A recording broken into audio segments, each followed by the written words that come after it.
Hi friends, ഇന്ന് ഞാൻ ഉണ്ടാക്കുന്നത് നല്ല ടേസ്റ്റി ആയിട്ടുള്ളൊരു കടലക്കറിയാണ്. നല്ല കുറുകിയ ചാറോട് കൂടിയിട്ടുള്ളൊരു കടലക്കറിയാണ് കേട്ടോ ഇത്. അപ്പോൾ വീഡിയോയിലേക്ക് പോകുന്നതിന് മുമ്പായി എൻ്റെ ചാനൽ ആദ്യമായാണ് കാണുന്നതെങ്കിൽ പ്ലീസ് ഒന്ന് സബ്സ്ക്രൈബ് ചെയ്യണേ. സബ്സ്ക്രൈബ് ചെയ്യുന്നതിനോടൊപ്പം തന്നെ തൊട്ടടുത്തുള്ള ബെല്ലൈക്കൺ കൂടി ഒന്ന് പ്രസ് ചെയ്ത് കഴിഞ്ഞാൽ ഞാനിടുന്ന വീഡിയോസിൻ്റെയൊക്കെ നോട്ടിഫിക്കേഷൻ നിങ്ങൾക്ക് ലഭിക്കുന്നതായിരിക്കും. അപ്പോൾ നമുക്കിതെങ്ങനെയാണ് ഉണ്ടാക്കണേ നോക്കിയാലോ.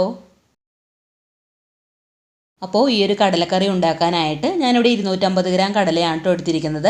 എന്നിട്ട് 8 മണിക്കൂറോളം വെള്ളത്തിലൊന്ന് കുതിർത്തെടുത്തിട്ടുണ്ട്. ഇനി ഈ കടല നല്ലപോലെ ഒന്ന് കഴുകിയതിന് ശേഷം ഒരു കുക്കറിലേക്ക് ഇട്ട് കൊടുക്കാം.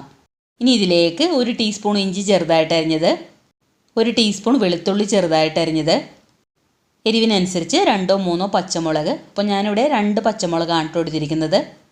പിന്നെ ഒരു 1/4 ടീസ്പൂൺ മഞ്ഞൾപ്പൊടി, ആവശ്യത്തിന് ഉപ്പ്, ഇത്രയും ചേർത്ത് കൊടുത്തിട്ട് കടല വേകാൻ ആവശ്യത്തിനുള്ള വെള്ളം ഒഴിച്ചു കൊടുക്കാം. ഞാനിവിടെ ഒരു 3 കപ്പ് വെള്ളമാണ് ഒഴിച്ചു കൊടുക്കുന്നത്.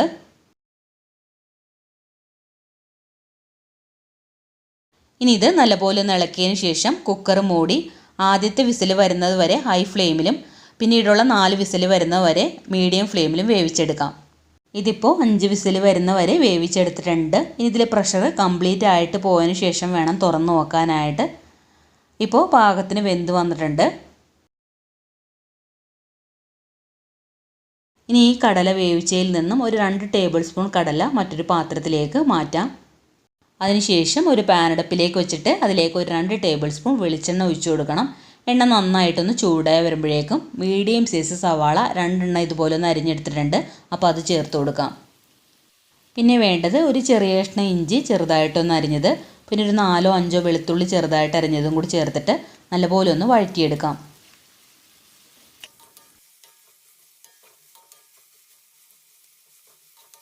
അപ്പോൾ മീഡിയം ഫ്ലെയിമിൽ സവാള നല്ലപോലെ ഒന്ന് വഴറ്റിയെടുക്കണം. അപ്പോഴാണ് ഈ ഒരു കടലക്കറിക്ക് നല്ലൊരു ടേസ്റ്റ് ഉണ്ടാകുന്നത്.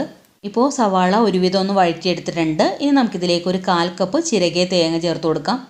തേങ്ങ ഒരുപാട് ചേർക്കേണ്ട ആവശ്യമില്ല, ഈ ഒരു അളവിൽ മാത്രം ചേർത്ത് കൊടുത്താൽ മതി. ഇനി ഇതെല്ലാം കൂടി നല്ലപോലെ ഒന്ന് ഒരു 3-4 മിനിറ്റ് വഴറ്റിയെടുക്കണം.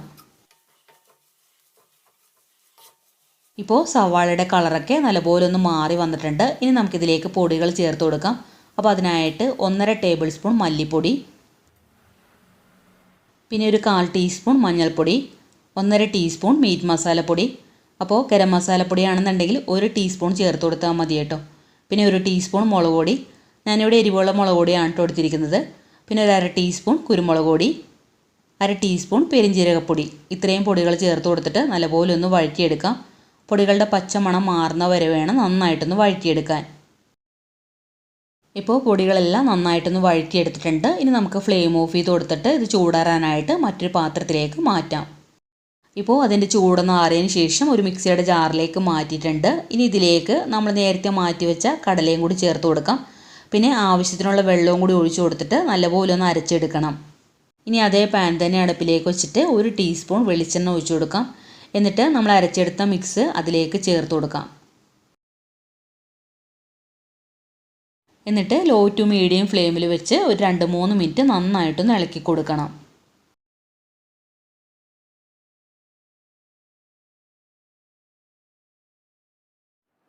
ഇനി മിക്സിയുടെ ജാറിലേക്ക് ഒരല്പം വെള്ളം ഒഴിച്ചു കൊടുത്തിട്ട് അതും കൂടി ഇതിലേക്ക് ഒഴിച്ചു കൊടുത്തിട്ട് നന്നായിട്ടൊന്ന് മിക്സ് ചെയ്തെടുക്കാം. എന്നിട്ട് ഇതുപോലെ ഒന്ന് തിളച്ച് തുടങ്ങുമ്പോഴേക്കും നമ്മൾ വേവിച്ച് വെച്ച കടല ഇതിലേക്ക് ചേർത്ത് കൊടുത്തിട്ട് നല്ലപോലെ ഒന്ന് ഇളക്കി യോജിപ്പിക്കാം. ഈ സമയത്ത് ഉപ്പ് നോക്കിയിട്ട് കുറവാണെന്നുണ്ടെങ്കിൽ ആവശ്യത്തിനുള്ള ഉപ്പ് ചേർത്ത് കൊടുക്കാം.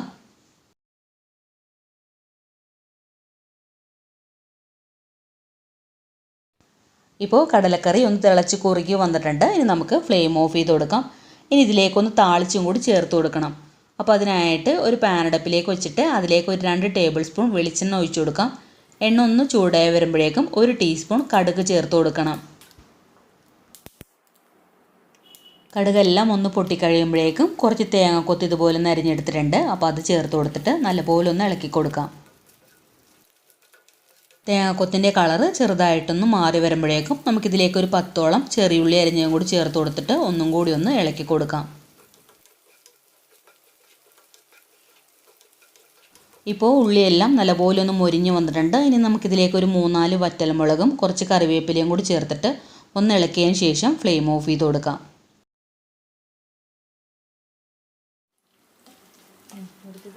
ഇനി ഈ താളിപ്പ് ചൂടോടുകൂടി തന്നെ ഈ കടലക്കറിയിലേക്ക് ചേർത്ത് കൊടുക്കാം. അപ്പോൾ ഇത്രയേ ഉള്ളൂ, വളരെ പെട്ടെന്ന് ഉണ്ടാക്കിയെടുക്കാൻ പറ്റുന്ന നല്ലൊരു കടലക്കറിയാണ് കേട്ടോ ഇത്. എല്ലാവരും ഇതുപോലെ ഒന്ന് ഉണ്ടാക്കി നോക്കണം. ഉണ്ടാക്കി നോക്കിയിട്ട് ഫീഡ്ബാക്ക് മറക്കാതെ കമൻസിൽ അറിയിക്കണം. അതുപോലെ വീഡിയോ ഇഷ്ടമായിട്ടുണ്ടെങ്കിൽ ലൈക്ക് ചെയ്യാനും ഫ്രണ്ട്സിനും ഫാമിലിക്കൊക്കെ ഒന്ന് ഷെയർ ചെയ്ത് കൊടുക്കാനും ഇതുവരെ സബ്സ്ക്രൈബ് ചെയ്യാത്തവരുണ്ടെങ്കിൽ ഒന്ന് സബ്സ്ക്രൈബ് ചെയ്യാനും മറക്കരുതേ. അപ്പോൾ അടുത്ത നല്ലൊരു വീഡിയോ ആയിട്ട് വരാം. Thank you for watching.